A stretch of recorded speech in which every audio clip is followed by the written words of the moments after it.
ഇന്ന് നമ്മുടെ മുജദ്ദിദായി ബഹുമാനപ്പെട്ട സുൽത്താൻ ഉലമ AP ഉസ്താദ് അവറുകളാണ് ഇന്ന് ലോകത്തിനു മുമ്പിൽ നമുക്ക് പറയാനുള്ളൊരു മുജദ്ദിദ്.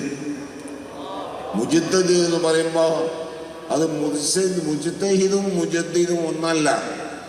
അപ്പം മുജ്തഹിദ് ഉണ്ടാകുന്ന സംഗതിയൊക്കെ പറഞ്ഞ് അതെങ്ങനെ കാന്തപുരം ഉസ്താദിനെ കുറിച്ച് നിങ്ങൾ പറഞ്ഞു എന്ന് ഇഷ്കാൽ പറയുന്നവരോടാണ് ഞാൻ പറയുന്നത്.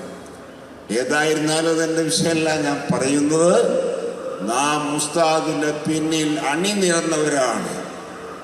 അവരുടെ മക്കളാണ് ഈ SSFൻ്റെ വിദ്യാർത്ഥികൾ. അതേപോലെ തന്നെ അവർ കെട്ടിപ്പടുത്ത വിശാലമായ സംഘടനയാണ് SYS എന്ന് പറയുന്നത്. അതുകൊണ്ട് ലോകത്ത് മഹാന്മാരായ ആലിമീങ്ങളുടെ പിന്നിൽ ജനങ്ങൾ നിൽക്കണം.